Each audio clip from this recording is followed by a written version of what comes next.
happen. Anyway, let's hit the phones. Philip in Sarasota, Florida. I'm glad you waited, so you're up first today. Big responsibility. How are you? Hey, thanks. Thanks for having the call. Yeah.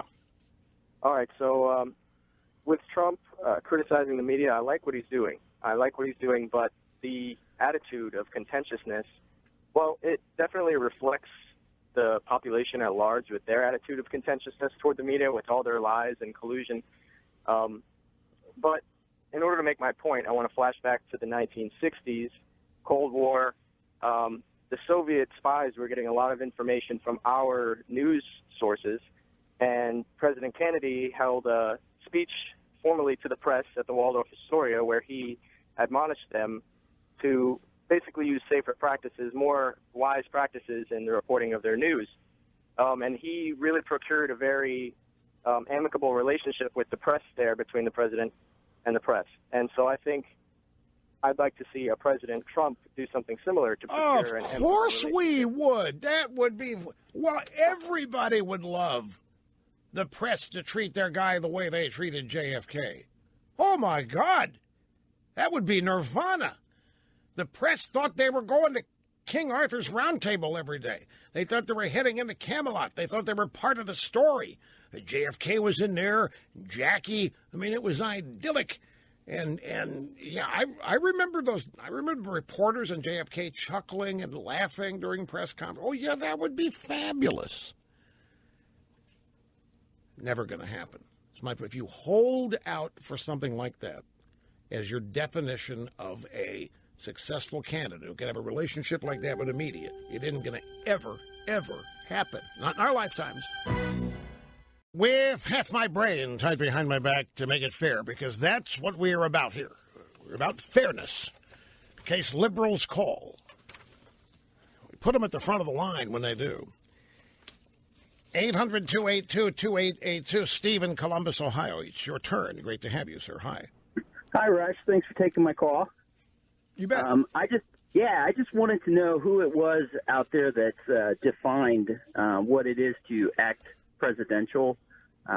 Just kind of irritates me because, to me, Mr. Trump is acting presidential. He's strong. He doesn't let anyone run over him. He's principled, in my opinion, and I'm proud of him. And I'll tell you what, nothing makes me more sick than seeing these read-my-lips Republicans not supporting him. So, anyway, just wanted to get your feedback. Well, that's a good question. Who defines presidential? I mean, Nina Easton just said that she hoped Trump would become presidential. She's by no means alone. There's all kinds of people suggesting that it's time now for Trump to pivot from the primary campaign attitudes and to assume the presidential attitude now, whatever it is. I guess we'd have to say the establishment defines that. Now, if you want to go for the real definition of presidential, go read the Federalist Papers. The Federalist Papers will go into great detail about what the founders thought was necessary in an executive leader. And you know what was at the top of it? Morality, character, decency. John Adams, I believe it was, who said the Constitution was written for men of character. People, he meant, of character. If it ever fell into the hands of people without character and morality, that it was as worthless as the paper that it was on.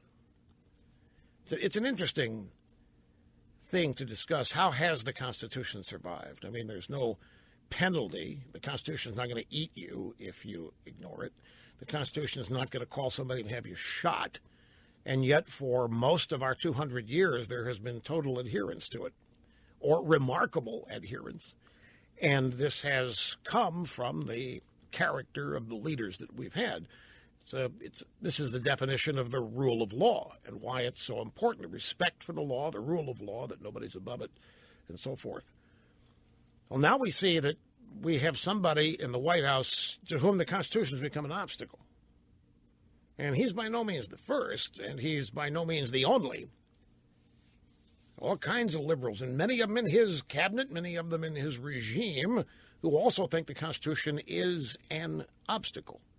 that has to be overcome, swept out of the way, either privately or publicly or what have you. But regardless, the Constitution is a great obstacle to totalitarians and statists and authoritarians. So that's one definition of presidential, is what the founders thought. And it's much deeper than just character and morality. But if you look at the qualifications that are spelled out in the Constitution, they're basically birth and age. I mean, you don't have to pass any mental test. The founders thought the people, the voters, would take care of things like that we wouldn't elect somebody criminally insane. But what is presidential in the modern context? Who is defining that? Would you say that it's elements of the Washington establishment, or is it the media? Is the definition of the term acting presidential, does it simply mean anything but what Trump does? Is acting presidential being boring? Is being presidential being substantive and wonkish and policy-focused at all times? What is acting presidential? Particularly when so many in the drive-bys think that Trump is not being presidential. He's not acting presidential. Why? Well, because he insults people. And he blames people. He targets people. He calls people names. Calls his own party members names. He calls members of the press names. That's not presidential. Well, depends. I mean, been a lot of presidents in private. The things they say about people, they're just like you and me, folks, in what they think about other people and what they say about them. I've had firsthand experience at it with 3 different presidents. But that's the private side. Publicly, is a president like George W. Bush, never responds to critics. Does press conferences, lets the press ask whatever they want, hems and haws around, answers whatever he wants, and tries to not answer everything else, and then lets the chips fall where they fall. Being presidential like Bill Clinton does, with what goes on in the Oval Office with people like Monica Lewinsky. And then lying about it with your wife standing at your side. What is presidential? What's acting presidential? Well, in the current context, what is meant by Trump must act presidential is that Trump must change. Trump must stop being who he is, because Trump, as he is unacceptable to us.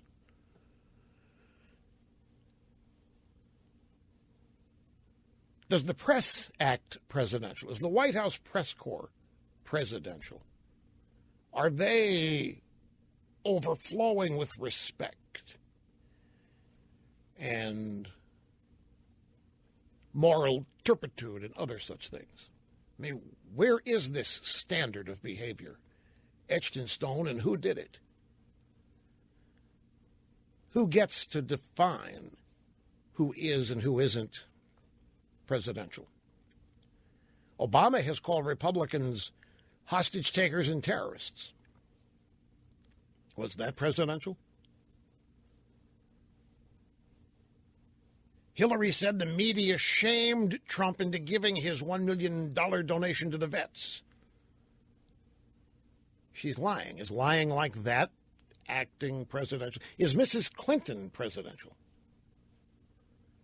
I ain't no way tired.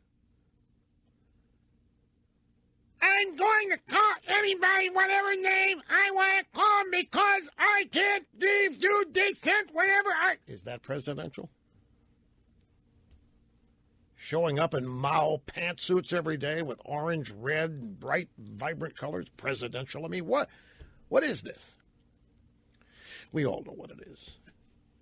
Steve next, and not Steve, it's Quincy, Illinois next. And Jeff, great to have you, EIB Network. Hello, sir. Oh, hi, Rush. I think what Trump is doing. He starts out by being himself, calling people sleazes and slime, and getting massive responses at his rallies. The second he mentions the press, But I think he then has pivoted to do more of what you do, and that is pick out a specific example like Katie Couric and then just barbecue her. And I don't think, you mentioned yesterday that the press liked to be called a sleaze because they could use that as a new badge of honor. Well, partly they do. I mean, there's a couple reporters today actually writing they wish Hillary would insult them, so they'd have something to work with here on the other side. I mean, it's a badge of honor in one. Make no mistake, this guy that was called a sleaze, his kids, that's one of the first things they're going to be taught about who their father is. Donald Trump, it's a moment of a great achievement in the media. It is. Don't doubt me on this. You're right in that they received some notoriety in that regard. But I don't think Katie Couric, who is exposed very specifically for very poor journalism, I don't think she looks upon it as a badge of honor. Oh, no. You're right. Exposed her. That's exactly right. But it's a big different thing. When Trump identifies somebody personally and calls them a sleaze, that's a badge of honor. In many ways, the media will say, success. I got Trump off his game. I really upset Trump. I really bother Trump. And that's what I'm here to do. And so it becomes a incident in where you put a notch in your belt. The Katie Couric thing, she just there's nothing admirable about this. She's just not a good person, and every such incident that she's involved with just confirms that. I mean, that incident, you're exactly right. There's no comparison, and she's not proud of that. She wishes she could strip that away, and her friends in the media will help her. Yes, and Rush, I'd also add that your listeners, we hear what you've said about the press for years.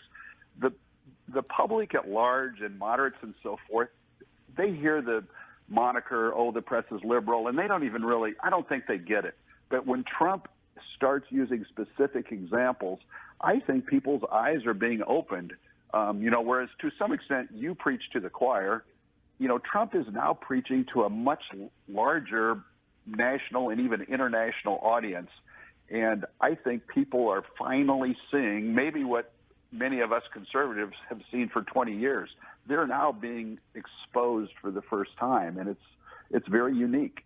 You know what? I think it's a good point in terms of Trump, by virtue of being a candidate and therefore being on the news all the time, the low information crowd can't escape him. And they're watching what's happening, and it has to be eye-opening. Just as some of these exposés in the Clintons are for a lot of people who were young and were not alive or old enough back then to have the slightest idea what happened, nor were they influenced by the slavish Clinton state-controlled media covering up for him all those years. So, yeah, that's a good point, too. I'm really glad you called, Jeff, but I got to go because I'm out of time for this segment. It's going by too fast.